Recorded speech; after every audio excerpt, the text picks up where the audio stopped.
Hello बच्चों, way to humanities में आपका स्वागत है। आज की वीडियो में हम क्लास 11 के सेमेस्टर 1 का first chapter an astrologer's day का full chapter explanation line by line पढ़ने जा रहे हैं। इससे पहले की वीडियो में मैंने एन एस्ट्रोलॉजर्स डे की शॉर्ट समरी की वीडियो को डाला था, लेकिन आपके सिलेबस में फर्स्ट सेमेस्टर में MCQ प्रश्न पूछे जाएंगे। इसके लिए हर एक चैप्टर को लाइन बाय लाइन पढ़ना बहुत ज्यादा जरूरी है। तो चलिए शुरू करते हैं एन एस्ट्रोलॉजर्स डे का line by line explanation. An astrologer's day by R.K. Narayan. ये कहानी एक एस्ट्रोलॉजर यानी एक ज्योतिषी के एक दिन से जुड़ी हुई घटनाओं को प्रस्तुत करती है। पंक्चुअली ठीक मिड डे दोपहर के समय ही ओपनड हिज बैग, वो अपना बैग खोलता था and spread out his professional equipments, और उसमें अपने पेशेवर उपकरणों को उसमें से निकालता था, जिसमें कि कंसिस्टेड क्या क्या चीजें हैं। A dozen of cowrie shells, 1 दर्जन कॉडी शेल्स हैं। A square piece of cloth with obscure mystic chart on it, एक चौकोर कपड़े का टुकड़ा जिसमें कि अजीबोगरीब रहस्यमयी चार्ट बने हुए थे। A notebook and a bundle of palmyra writing, एक नोटबुक है और एक बंडल पेल्मिरा राइटिंग यानी ताड़ के पत्तों पर लिखा हुआ एक बंडल है। His forehead was resplendent with sacred ash and vermilion, उसका माथा चमक रहा है sacred ash पवित्र भस्म और vermilion सिंदूर से। His eyes sparkled with a sharp abnormal gleam, और उसकी आंखों में abnormal सी असामान्य सी gleam यानी चमक है, which was really an outcome of continual searching look for customers, जो कि किसका परिणाम है? कंटिन्यूअल सर्चिंग फॉर कस्टमर्स को लगातार वो ढूंढते रहता है, उसी का परिणाम है। But which his simple clients to be a prophetic light and felt comforted, लेकिन उसके सिंपल क्लाइंट्स क्या सोचते हैं? उसके साधारण से ग्राहक सोचते हैं कि उसकी आंखों में जो चमक है वो क्या है? भविष्य की सूचना देने वाली चमक है। एंड फेल्ट कंफर्टेड, और वो कंफर्ट महसूस करते हैं, उसके पास जाकर वो रिलैक्स महसूस करते हैं। The power of his eyes was considerably enhanced by their position. उसके आंखों की जो चमक थी वो और ज्यादा एनहेंस मीन्स बढ़ जाती थी उनकी पोजीशंस के कारण, जो उनकी स्थिति थी उसके कारण। Placed as they were between the painted forehead and the dark whiskers which streamed down his cheeks, जो कि कहाँ पर स्थित थी? उसके पेंटेड फॉरहेड, जो भस्म लगा हुआ माथा है उसके बीच में, और काली काली मूछें जो कि उसके गालों तक लटकी हुई थी उनके ऊपर। Even a half wit's eye would sparkle in such a setting, ऐसी सेटिंग में तो हाफ विट कोई आधी बुद्धि वाला भी व्यक्ति रहे तो उसकी भी आंखें चमक उठेंगी। To crown the effect he wound a saffron coloured turban, और उसके इफेक्ट को और अधिक बढ़ाने के लिए, अपने इम्प्रेशन को और ज्यादा बढ़ाने के लिए वो अपने सिर पर सैफरॉन कलर की यानी केसरिया रंग की पगड़ी पहनता था। This colour scheme never failed, और ये कलर स्कीम कभी भी फेल नहीं होती थी, उसका अच्छा खासा इम्प्रेशन उसके कस्टमर्स पे पड़ता था। People were attracted to him as bees are attracted to cosmos और डालिया स्टॉक्स, लोग उसकी ओर इस प्रकार आकर्षित होते थे जैसे कि मधुमक्खियां कॉस्मोस और डालिया के फूलों को देखकर आकर्षित होती थी। He sat under the boughs of a spreading tamarind tree which flank the path running through the town hall park, और वो एक बड़े से फैले हुए इमली के पेड़ की शाखाओं के नीचे बैठता था, जो कि टाउन हॉल पार्क से होकर गुजरने वाले रास्ते के किनारे था। It was a remarkable place in many ways, कई कारणों से ये जगह बहुत ही रिमार्केबल थी, महत्वपूर्ण थी। A surging crowd was always moving up and down this narrow road, इस सकरी गली पर। मॉर्निंग टिल नाइट, सुबह से लेकर रात तक अच्छी खासी भीड़ होती थी, लोग आते जाते रहते थे। A variety of traders and occupations were represented all day, और सारे दिन ये सड़क जो थी कई तरह के व्यापारी और पेशेवर लोगों का प्रतिनिधित्व करती थी, जिसमें कि कौन कौन थे? Medicine sellers of stolen hardware, दवाई विक्रेता, चोरी का सामान बेचने वाले, जंक कबाड़ बेचने वाले, मैजिशियन जादूगर, एंड अबव ऑल इन सब के अलावा an auctioneer of cheap cloths, सस्ते कपड़े की नीलामी करने वाला, who created enough din all day to attract the whole town, जिसने कि सारा दिन बहुत ही शोर मचाया था लोगों को पूरे शहर को अट्रैक्ट करने के लिए। Next to him in vociferousness, came a vendor of fried groundnuts, who gave his ware a fancy name each day. उसके बगल में ही एक फ्राइड मूंगफली को बेचने वाला था, जो कि हर दिन अपनी चीजों को एक फैंसी नेम देता था. Calling it Bombay ice cream one day, पहले दिन उसे बॉम्बे आइसक्रीम कहता था. On the next day Delhi almond, अगले दिन उसे दिल्ली आलमंड्स कहता था. On the third rajas delicacy, तीसरे दिन राजास डेलिकेसी कहता था. And so on so fourth, और आगे भी ऐसे ही अलग अलग तरह के नाम दिया करता था. And people flock to him, और लोग उसके पास भीड़ लगा लेते थे.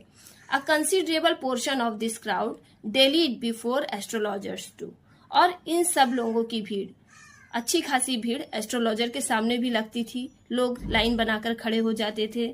The astrologer transacted his business by the light of a flare which crackled and smoke up above the groundnut heap nearby. वो एस्ट्रोलॉजर अपना कारोबार उसी आग की रोशनी से ही शुरू किया करता था, जो पास के मूंगफली के ढेर के ऊपर से चटकती और धुआं निकलती हुई आती थी. Half the enchantment of the place was due to the fact that it did not have the benefit of municipal lighting. और इस स्थान का आधा आकर्षण इस बात के कारण था कि इस जगह पर नगर निगम की म्यूनिसिपल लाइटनिंग का कोई भी लाभ नहीं था. The place was lit up by shop lights, ये जगह किससे जगमगाता था? दुकानों की रोशनी से. 1 or 2 had hissing gas light, कुछ दुकानों में फुफकारने वाली गैस लाइटें थी. Some had naked flare stuck on poles, कुछ दुकानों में खंभों से खुली हुई रोशनी आ रही थी. Some were lit up by old cycle lamp, और कुछ दुकानों पर पुराने साइकिल के लैम्प के पास से रोशनी आ रही थी. और 1 or 2 like the astrologer manage without lights of their own, और 1-2 दुकानें ऐसी भी थी जैसे कि एस्ट्रोलॉजर वो लोग कैसे मैनेज कर रहे थे? विदाउट लाइट, बिना रोशनी के, बिना अपनी रोशनी के ही काम चला रहे थे, अपनी दुकान चला रहे थे. It was a bewildering criss cross of light rays and moving shadows. यहाँ प्रकाश की किरणों और चलती हुई छायाओं की एक आड़ी तिरछी और अजीब सी रेखा थी.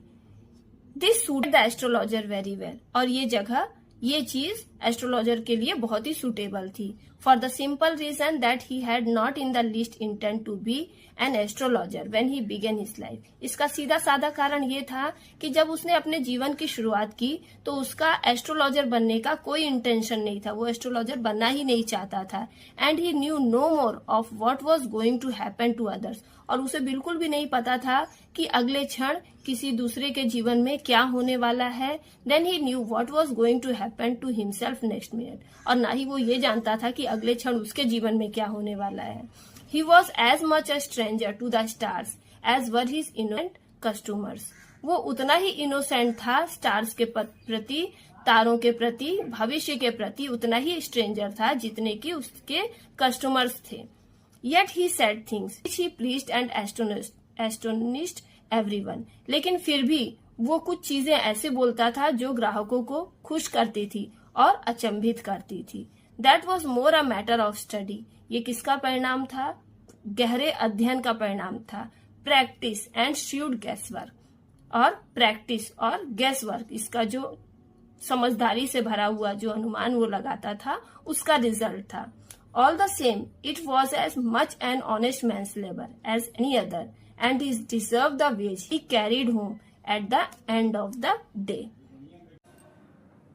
फिर भी वो जो काम करता था वो इतना ही ईमानदारी से करता था कि जितना कि कोई और ईमानदार आदमी करता है, और वह उस वेतन का हकदार था जो दिन के अंत में वो अपने घर ले जाया करता था. He had left his village without any previous thought और प्लान. उसने बिना किसी पूर्व योजना के ही अपना गांव छोड़ दिया था. If he had continued there he would have carried on the work of his forefathers, और अगर वो वहां पर रहता तो उसे अपने फोरफादर्स का, अपने पूर्वजों का, अपना दादा परदादा के काम को ही जारी रखना पड़ता. नेमली जैसे कि टिलिंग लैंड, खेत को जोतना, लिविंग वहां रहना, मैरिंग शादी करना, राइपनिंग हिज कॉर्नफील्ड अपने मक्के के खेतों को पकाना, एंसेस्ट्रल होम और अपने पूर्वजों के घर में बस जाना. But that was not to be, लेकिन उसके साथ ऐसा नहीं हुआ. He had to leave home without telling anyone, और वो बिना किसी को बताए घर छोड़कर चला आया। And he could not rush till he left it behind a couple of 100 miles, और वो तब तक चलते रहा जब तक कि वो अपने गांव से लगभग 200 मील दूर नहीं आ गया। अब क्या कारण था? To a villager it is a great deal as if an ocean flowed between, और एक ग्रामीण व्यक्ति के लिए ये एक बहुत बड़ी डील कि इतनी दूर वो यात्रा करके चला आया था, उसके लिए ये डील एक समुद्र को पार करने के बराबर थी। He had a working analysis of mankind, trouble, marriage, money and the tangles of human ties. उसने मनुष्य की सभी समस्याओं का व्यवहारिक विश्लेषण किया था, जैसे कि शादी, पैसा कमाना और ह्यूमन टाइज, जितने भी रिश्ते नाते हैं, उसके जितने भी बंधन हैं, उलझने हैं, उन सब के बारे में। Long practice and sharpen his perception, और लंबे प्रैक्टिस के कारण, अनुभव के कारण उसके विचार और ज्यादा तेज हो गए थे। With in 5 minute he understood what was wrong, और 5 मिनट में ही वो समझ जाता था कि सामने वाले के साथ क्या गलत हो रहा था। ही चार्ज 3 पाइस पर क्वेश्चन, और हर प्रश्न का वो 3 पैसा चार्ज करता था। And never open his mouth till the other had spoken for it, था जब तक कि सामने वाला 10 मिनट तक नहीं बोल लेता था। सामने वाला 10 मिनट तक अपनी समस्या सुनाता था, उसके बाद ही वो stuff for a dozen answers and advice, जिसके कारण उसको बहुत सारा विचार मिल जाता था, डजन्स आंसर मिल जाते थे, समझ लेता था और वो एडवाइस देता था। When he told the person before him, gazing at his palm, और जब वो सामने वाले के पाम को, हथेली को देख, not getting the fullest result of your efforts, कई मायने में तुम्हें अपने एफर्ट का, अपनी कोशिशों का पूरा रिजल्ट नहीं मिलता। 9 out of 10 were disposed to agree with him, और जब वो ऐसे बोलता था, एग्री हो जाते थे, उसकी बातों का अच्छा इंप्रेशन पड़ता था। और ही क्वेश्चन, या तो प्रश्न पूछता, is there any women in your family, क्या तुम्हारे परिवार में कोई औरत है, maybe even a distant relative not well dispose toward you, जो तुम्हारा अच्छा नहीं सोचती। और he gave an analysis of character, और फिर वो उसके कैरेक्टर का एनालिसिस देने लगता है। Most of your troubles are due to your nature, और कहता कि बहुत सारी परेशानियां हैं जो कि तुम्हारे स्वभाव के कारण है। How can you be otherwise with Saturn with where he is, और फिर कहता कि जहां शनि है वहां आप कैसे हो सकते हो। You have an impetuous nature and a rough exterior, और कहता आपका स्वभाव बहुत ही इम्पीशियस यानी उग्र और रफ एक्सटीरियर, बाहरी रूप से रूखा है। This endeared him to their hearts immediately, और इस तरह की बातें सुनकर लोग उसे अपने दिलों में बसा लेते। For even the mildest of us love to think that he has forbidden exterior, क्योंकि हम में से सबसे ज्यादा माइल्डेस्ट, विनम्र लोग जो होते हैं, वो भी ये सोचना पसंद करते हैं कि उनका बाहरी रूप फॉरबिडिंग यानी अवांछित है। The nut vendor blew out his flare and rose to go home, nut vendor जो है, मूंगफली विक्रेता, अपनी आग बुझाता और घर जाने के लिए तैयार होता। This was a signal for the astrologer to bundle up, ये सिग्नल था एस्ट्रोलॉजर के लिए भी कि वो भी अपना सामान बांधे। Since it left him in the darkness except for a little light shaft to green light which strayed in from somewhere and touched the ground before him, नहीं तो अगर वो अपना सामान नहीं समेटता तो वो भी डार्कनेस में रह जाता, क्योंकि नट वेंडर जो वो अपनी रोशनी बुझा चुका रहता, और वहां पे केवल एक हल्की हरी रंग की रोशनी जो कि कहीं से आ रही थी और जमीन को छू रही थी, वही रोशनी बच जाती। He picked up his cowrie shells and paraphernalia was putting them, और वो अपने कॉडी शेल्स को उठाता है और पैराफेरनिया, अपने जितने भी बिलोंगिंग्स है, अपनी सारे सामान को समेटता है। Back into his bag when the green shaft of light was blotted out, सारा सामान उठाकर वो अपने बैग में डालता है और तभी हरी रोशनी जो थी वो बुझने लगती है। He looked up and saw a man standing before him, वो ऊपर सिर उठाता है और देखता है क्या कि एक आदमी उसके सामने खड़ा है। ही सेंस्ड अ पॉसिबल क्लाइंट, उसे लगता है कि एक संभावित ग्राहक है वो, एंड सेड, और उसको कहता है, यू लुक सो केयरवन, तुम बड़े ही चिंतित लग रहे हो। It will do you good to sit down for a while and chat with me, ये तुम्हारे लिए अच्छा होगा कि तुम थोड़ी देर यहाँ पर बैठो, मेरे साथ बात करो।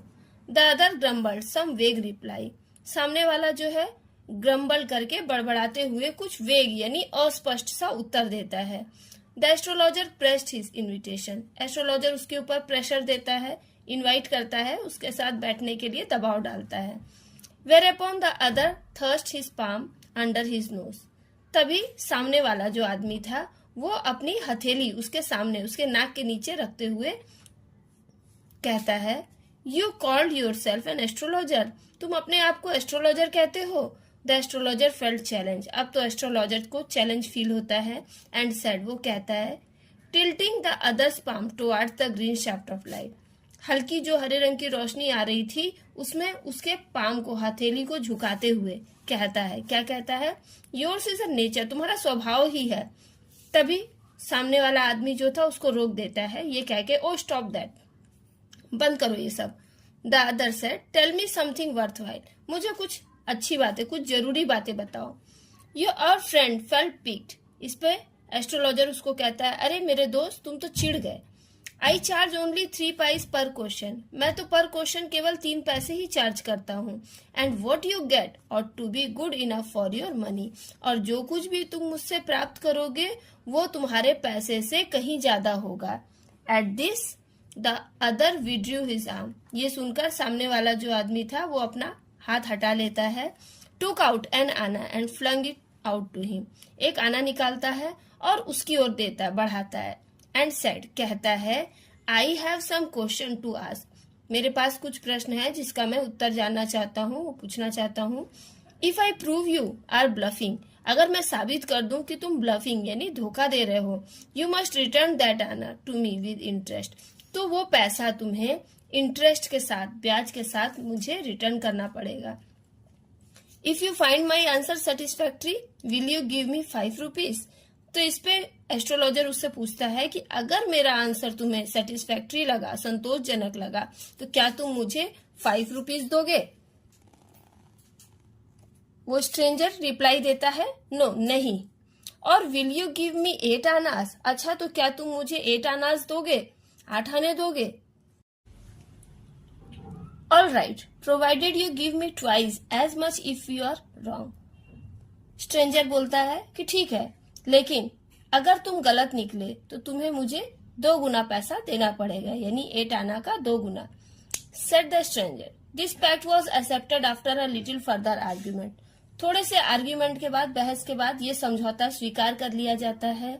The astrologer sent up a prayer to heaven and the other lit a cheroot, astrologer prayer करता है, कुछ मंत्र पढ़ता है, और सामने वाला जो स्ट्रेंजर था वो एक सिगार जलाता है।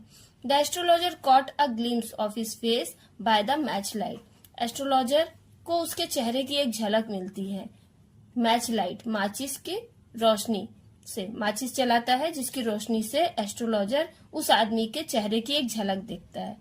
There was a pause as cars hooted on the road, और तभी जैसे लगता है कि कुछ पॉज हो गया, सब कुछ रुक गया है, कार्स की आवाज, गाड़ियों की आवाज सुनाई पड़ती है सड़क पर। जगता ड्राइवर सोर एट देयर हॉर्सेस, जगता ड्राइवर जो गाड़ी चालक थे वो अपने घोड़ों को गालियां दे रहे थे।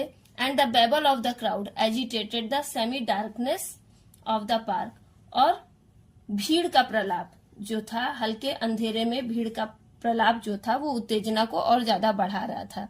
The other sat down and sucking his cheroot, सामने वाला जो स्ट्रेंजर था वो एकदम आराम से बैठ गया और अपना सिगार पीने लगा। Puffing out and sat there ruthlessly, एकदम रेथलेसली, जिद्दी होकर वहां पर बैठ गया, उसका हिलने का मन नहीं था। The astrologer felt uncomfortable, astrologer को बहुत ही अनकंफर्टेबल फील होने लगा, वो घबराने लगा।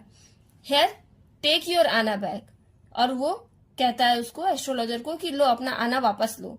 आई am not used such challenge, मैं ऐसे चैलेंज का आदी नहीं हूँ, ऐसा चैलेंज मैं स्वीकार नहीं करता। It is late for me today, और आज मेरे लिए बहुत देर हो चुकी है। He made preparation to bundle up, और फिर वो अपना सामान बांधने की तैयारी करने लगता है। The other held his wrist and said, सामने वाला जो स्ट्रेंजर था वो उसकी कलाई पकड़ लेता है और कहता है, you can't get out of now, अब तुम यहाँ से नहीं जा सकते। You drag me in while I was passing, मैं यहाँ से गुजर रहा था तो तुमने मुझे ड्रैग किया, घसीटा। The astrologer शिवर्ड with his grip, उसकी पकड़ से एस्ट्रोलॉजर कांपने लगता है। And his voice shook and become फेंट, उसकी आवाज घबरा जाती है और धीमी हो जाती है।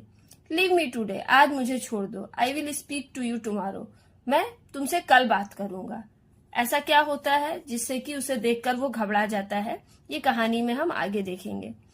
The other thrust his palm in his face and said, सामने वाला जो आदमी था अपनी हथेली उसके फेस के सामने रखता है और कहता है, challenge is challenge, go on, चुनौती चुनौती होती है, अब तुमने चैलेंज स्वीकार किया है, अब चलो चालू हो जाओ, शुरू हो जाओ।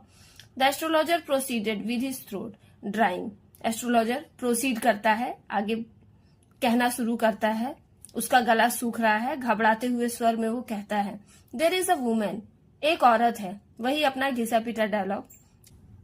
स्टॉप सेड द अदर, रुक जाओ, सामने वाला जो स्ट्रेंजर है वो उसे रोक देता है, उसकी बात को पूरा नहीं होने देता।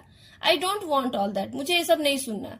शैल I succeed in my present search or not, मुझे बस इतना बताओ कि मैं अभी जिस चीज की तलाश कर रहा हूँ उसमें मुझे सक्सेस मिलेगी, सफलता मिलेगी या नहीं। आंसर दिस एंड गो, उत्तर दो और चले जाओ।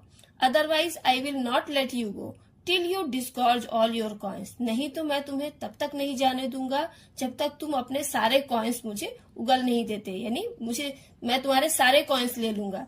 The astrologer muttered a few incantations and replied, astrologer कुछ मंत्र पढ़ता है और फिर रिप्लाई देता है।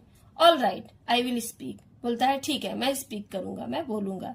But will you give me a rupee if what I से इज कन्विंसिंग, लेकिन क्या तुम मुझे 1 रुपया दोगे अगर मैं जो कुछ भी कहूंगा वो कन्विंसिंग होगा, विश्वास करने योग्य होगा, तो मैं तुम्हें जो भी बताऊंगा तो तुम उसके लिए मुझे 1 रुपया दोगे। Otherwise I will not open my mouth, astrologer कहता है कि अगर तुम मुझे 1 रुपया नहीं दोगे तो मैं तुम्हें कुछ नहीं बताऊंगा। And you may do what you like, और तुम्हें जो करना है तुम कर लेना। After a good deal of haggling the other agreed, थोड़ी देर के चीख चीख के बाद सामने वाला एग्री हो जाता है। द एस्ट्रोलॉजर सेड, एस्ट्रोलॉजर कहता है, you were left for dead, तुम्हें मरने के लिए छोड़ दिया गया था। एम आई राइट, क्या मैं सही बोल रहा हूँ? आह टेल मी मोर, मुझे और बताओ। एक्साइटेड होता है वो आदमी और बोलता है, हाँ हाँ मुझे और बताओ। A knife has pass through you once said the astrologer, फिर एस्ट्रोलॉजर कहता है कि तुम पर चाकू से वार किया गया था, एक बार तुम पर चाकू से वार किया गया था। गुड फेलो, हाँ हाँ बिल्कुल ठीक। He bared his chest to show the scar, what else, और फिर वो अपनी छाती खोलकर उसे स्कार, उस घाव के मार्क को दिखाता है। और आगे क्या हुआ? And then you were pushed into a well nearby in the field, और उसके बाद तुम्हें खेत के पास एक वेल में, कुएं में ढकेल दिया गया था। You are left for dead, और तुम्हें मरने के लिए छोड़ दिया गया था। Should I have been dead if some passer by had not chance to peep into well, वो कहता है, स्ट्रेंजर बताता है एस्ट्रोलॉजर को कि मैं वहां पर मर गया होता अगर वहां से गुजरने वाले एक आदमी ने कुएं में झांका ना होता और मेरी जान ना बचाई होती। Exclaimed the other overwhelmed by enthusiasm, जोश से भरते हुए सामने वाला स्ट्रेंजर एस्ट्रोलॉजर को बताता है। When shall I get at him, मुझे वो आदमी कहाँ मिलेगा? He asked clenching his fist, अपनी मुट्ठी बांधते हुए, गुस्सा प्रकट करते हुए, मुट्ठी भींचते हुए वो कहता है कि वो आदमी मुझे कहाँ मिलेगा।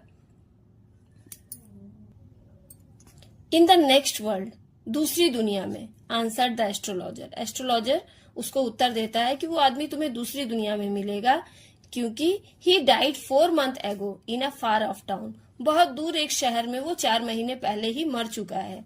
You will never see any more of him, अब तुम उसे कभी नहीं मिल पाओगे। The other ग्रोन्ड on hearing it, ये सुनकर सामने वाला जो स्ट्रेंजर था वो उत्तेजित होता है। द एस्ट्रोलॉजर प्रोसीड, आगे एस्ट्रोलॉजर कहता है, गुरु नायक। इस पर सामने वाला जो स्ट्रेंजर था कहता है, यू नो माई नेम, उसे आश्चर्य होता है, कहता है कि तुम्हें मेरा नाम पता है। As I know all other things Guru Nayak, astrologer कहता है, गुरु नायक मैं तुम्हारे बारे में और भी चीजें जानता हूँ। लिसन केयरफुली, ध्यान से सुनो। व्हाट आई हैव टू से, मैं तुम्हें जो बताने जा रहा हूँ उसे ध्यान से सुनो। Your village is 2 days journey due north of this town, तुम्हारा गांव यहाँ से उत्तरी दिशा में 2 दिन की यात्रा में पड़ता है। Take the next train and be gone, अगली ट्रेन पकड़ो और यहाँ से चले जाओ। I see once again great danger to your life if you go from home. मैं देख रहा हूं कि तुम्हारे जीवन में फिर से एक बहुत बड़ा खतरा है अगर तुम अपने घर से बाहर जाते हो तो. He took out a pinch of sacred ash and held it out to him. और फिर एक चुटकी पवित्र ऐश राख को उठाता है और उसे देता है. Rub it on your forehead. इसे अपने मस्तक पर लगा लो एंड गो होम. और वापस अपने घर चले जाओ. Never travel southward again and you will live to be 100. और कभी भी साउथवर्ड दक्षिण की ओर ट्रेवल मत करना. You will live to be 100. और अगर तुम ऐसा करोगे तो तुम 100 सालों तक जियोगे. Why should I leave home again? The other said reflectively. सामने वाला रिफ्लेक्टिवली थोड़ा सोच समझ के बोलता है, विचार करके बोलता है कि तो मैं दोबारा घर क्यों छोड़ूंगा. I was only going away now and then to look for him. मैं केवल उसी को ढूंढ रहा था, उसी की तलाश में मैं घर से निकला था. And to chalk out his life if I met him. और मैं चाहता था कि जब मैं उससे मिलूं तो मैं उसके जीवन का अंत कर दूं. He shook his head regretfully अफसोस पूर्वक. वो अपना सिर हिलाता है. He has escaped my hand. और अफसोस करता है कि वो मेरे हाथ से बच गया. I hope at least he died as he deserved. उम्मीद करता हूं मैं कि वो ऐसे ही मरा होगा जैसा कि वो डिजर्व करता है, जिसके वो लायक है वैसी ही मौत मरा होगा. Yes, said the astrologer. Astrologer कहता है हाँ बेशक. He was crushed under a lorry. वो एक लरी के नीचे आकर कुचला गया. The other looked gratified to hear this. सामने वाला जो है ये सुनकर संतोष फील करता है. The place was deserted by the time the astrologer picked up his articles. अब तक वो जगह पूरी डिजर्टेड हो चुकी थी, सुनसान हो चुकी थी. into his bag. और अपने बैग में डालता है. The green shaft was also gone. हरी रोशनी जो थी वो भी अब पूरी तरह से जा चुकी थी. Leaving the place in darkness. और उस जगह पर चारों तरफ डार्कनेस, शांति छा गई थी. The stranger had gone off into the night. Stranger भी चला जाता है. After giving the astrologer a handful of coins. Astrologer को मुट्ठी भर सिक्के देकर वो अजनबी भी चला जाता है सेटिस्फाई होके.